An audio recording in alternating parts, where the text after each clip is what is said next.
Russia says Britain is using a base in Guyana to train so-called Venezuelan refugees in sabotage. Guyana's house-to-house electoral registration process is not unconstitutional. And the Indian Prime Minister Narendra Modi defends his controversial decision to rescind Jammu and Kashmir's semi-autonomous status.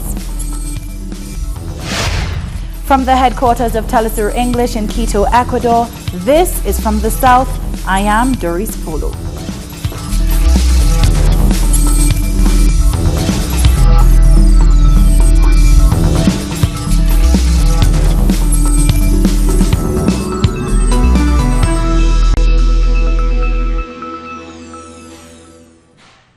The spokesperson for the Russian Ministry of Foreign Affairs, Maria Zakharova, has said that Britain is building a military base in Guyana and that so-called Venezuelan refugees are arriving there to receive training in sabotage and espionage.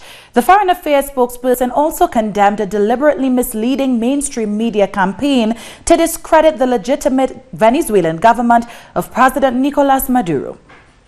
Several dozens of the so-called refugees from Venezuela have already arrived there. In fact, those are the people who have arrived to complete training for the recon and diversion groups in order to work in Venezuela and destabilize the situation and commit relevant actions from extremist to terrorist actions. At the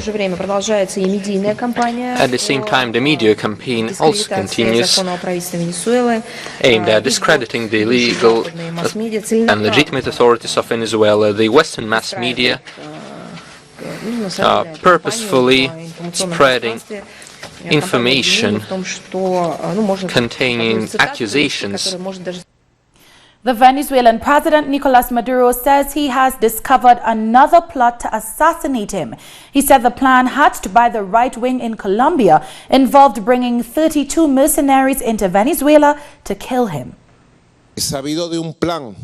I have learned of a plan devised by Álvaro Uribe with the participation of the Colombian ambassador in Washington, Francisco Santos, a plan that they discussed with Lester Toledo, a fugitive from the Venezuelan justice, to bring 32 mercenaries into Venezuela to try to assassinate me and other leaders of the revolution.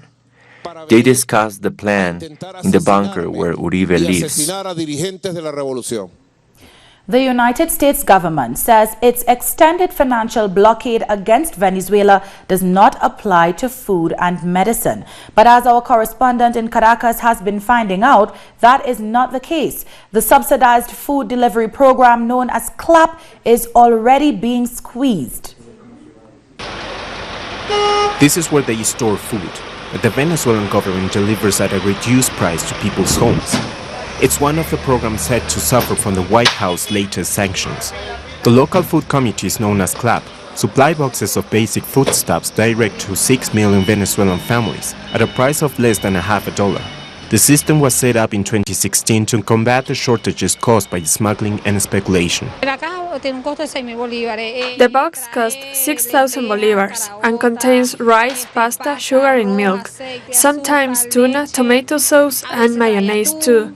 We get one every 2 weeks. Although Trump's executive order says the sale of medicine and food are not affected, experience shows that they are indeed affected as collateral damage. The case of a ship carrying 25,000 tons of soya to Venezuela, stopped in the Panama Canal, is one example. If they boycott the CLAP, we will have to be creative. Otherwise, we will go hungry, because these CLAP boxes are cheap. If we go out to buy a bag of rice, it costs 4 times that, and we can't afford it. So we need this to avoid hunger and anxiety. The opposition claims this is a mechanism to control the population, as did Michelle Bachelet in her UN report. But for these communities, it is a way of coming together and supporting each other. First, we have to carry out a census, so we know exactly how many families we are. Then, the dates are set for the purchase and the delivery. There is a timetable that we stick to rigorously. Every week, I meet with the other members of the club. Each of them represents an organization. This year, U.S. sanctions have hit 10 of the 12 ships bringing food to Venezuela. The government has condemned this as economic terrorism. and the people took to the streets to defend this system of social security. That say that the United States is trying to engineer a social crisis. They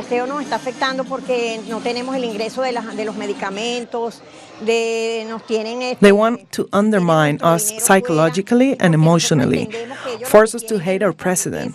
But we learned the lesson from President Chavez, and that's what we are putting into practice now. They reject the use of food as a weapon of war. In the face of uncertainty, they organize, and in the face of anxiety, they resist. Delegates from 27 nations have begun arriving in Trinidad and Tobago for the 8th Assembly of Caribbean People. The 5-day summit will launch later on Thursday under the theme Confronting the Imperialist Agenda while Strengthening the Resistance and Unity of Caribbean People.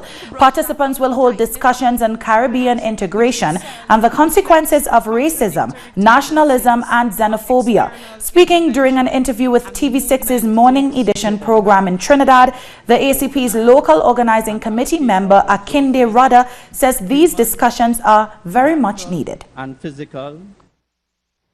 We as Caribbean people need to have a conversation. There's a number of things that are happening, whether it be climate change, migration, integration, unity, a number of things that's happening among us Caribbean people. We need to have this conversation, and it includes everybody.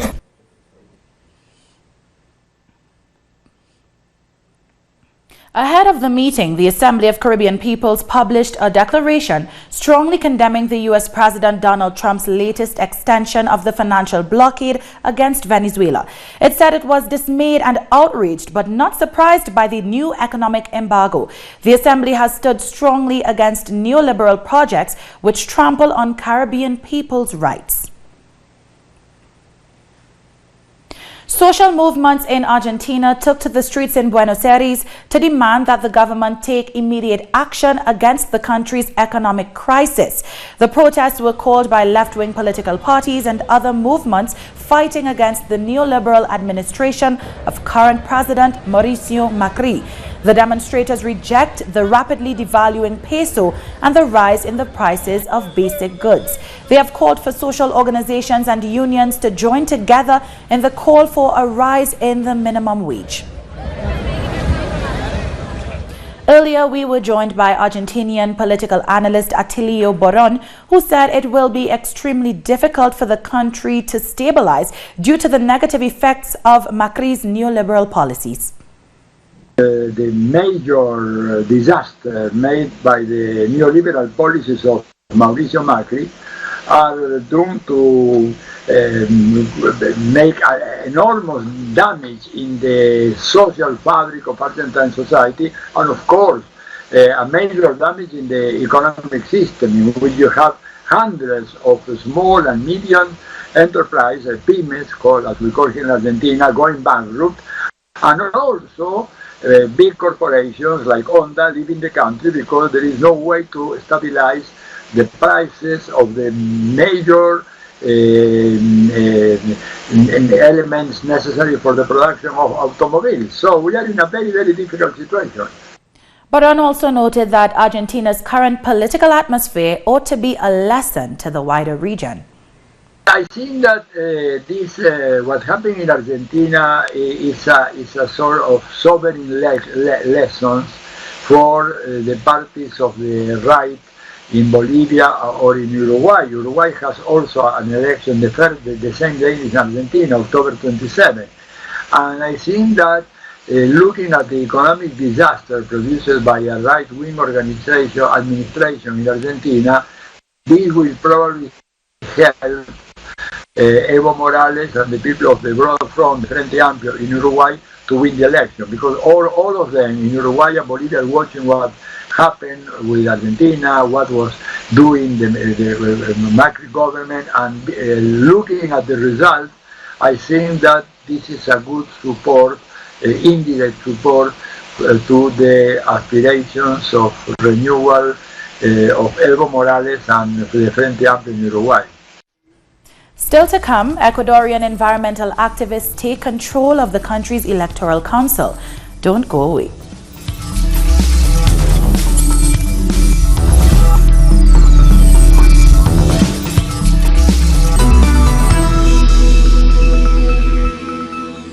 Welcome back. Guyana's High Court has ruled that the country's election commission's house-to-house registration is neither illegal nor unconstitutional. The acting Chief Justice handed down her ruling on Wednesday. Attorney Christopher Ram had sought to stop the registration exercise, claiming that it was not in the spirit of the Constitution, as no fixed date for election has been set. Additionally, the Chief Justice ruled that the Caribbean Court of Justice did not fix or even imply that general elections must be held by September 18th this year, some 3 months after the country's highest court validated the no-confidence motion that effectively brought down the government. Chief Justice Roxanne. What is very important is that the House is not unconstitutional. No date was ever fixed by the CCJ, and she wouldn't fix the date either. Nor no elections are to be held in 3 months, as they had contended. And generally, there was nothing that was asked for by the applicant that was successful. The retrial of Evelyn Hernandez has begun in El Salvador with a chance that her 30-year sentence will be overturned. Hernandez was convicted of homicide after a stillbirth and served 3 years in jail. She had been raped and said that she was unaware of her pregnancy when she delivered a stillborn in 2016.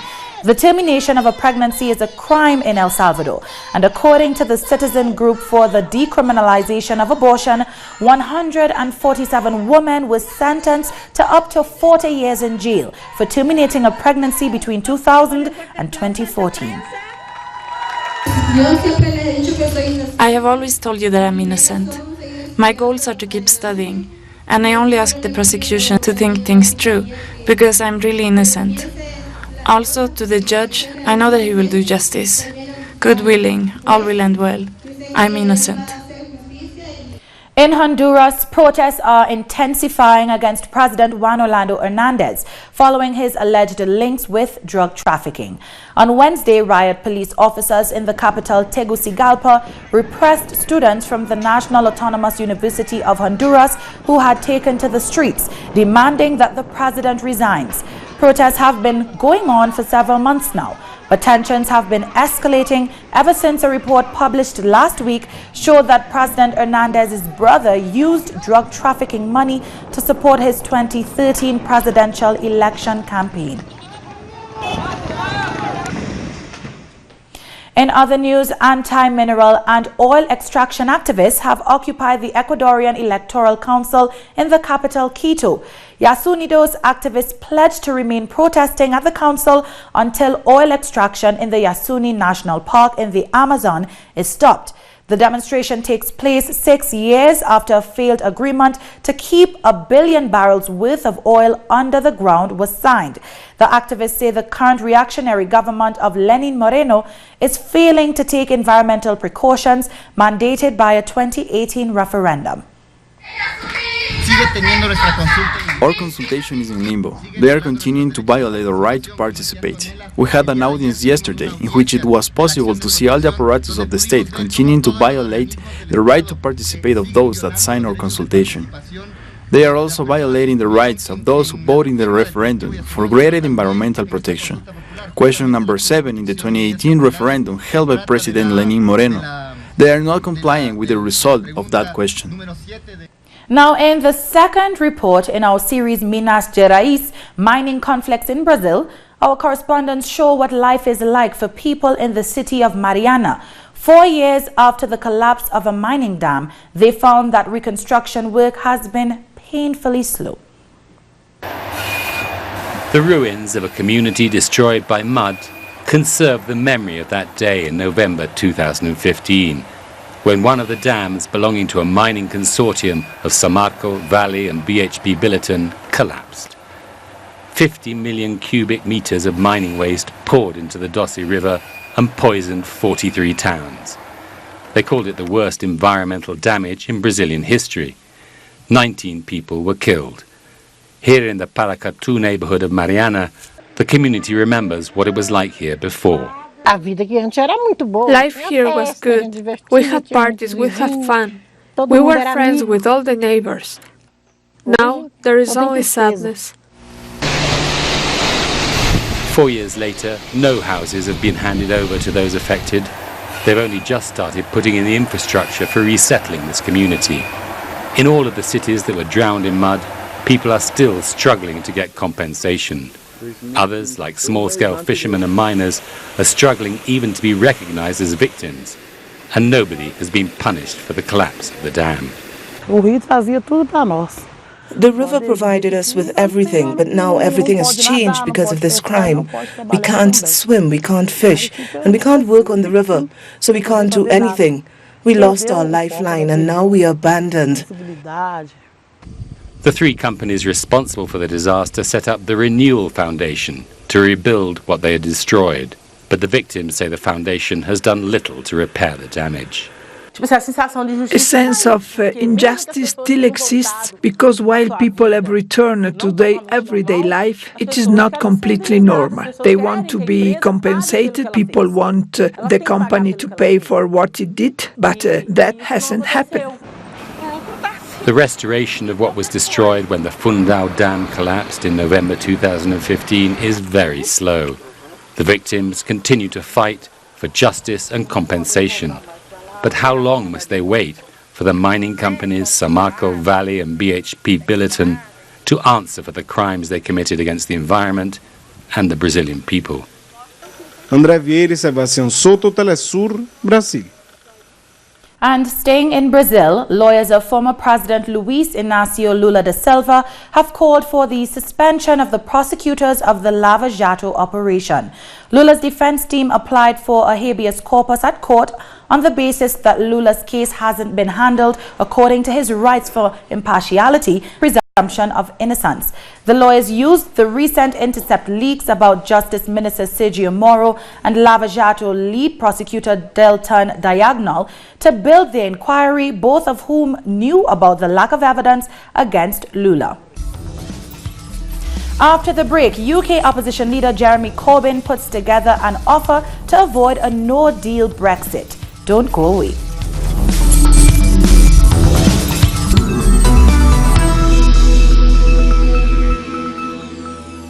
Welcome back. India's Prime Minister Narendra Modi has defended his decision to strip Indian-administered Kashmir of its special status, saying this will restore the region to its past glory. There have been widespread protests against the Modi government's scrapping of Article 370 of the Constitution, a provision that grants special status and allows the Indian state of Jammu and Kashmir to make its own laws. Modi, however, defended his government's decision when he delivered an Independence Day speech in the capital, New Delhi.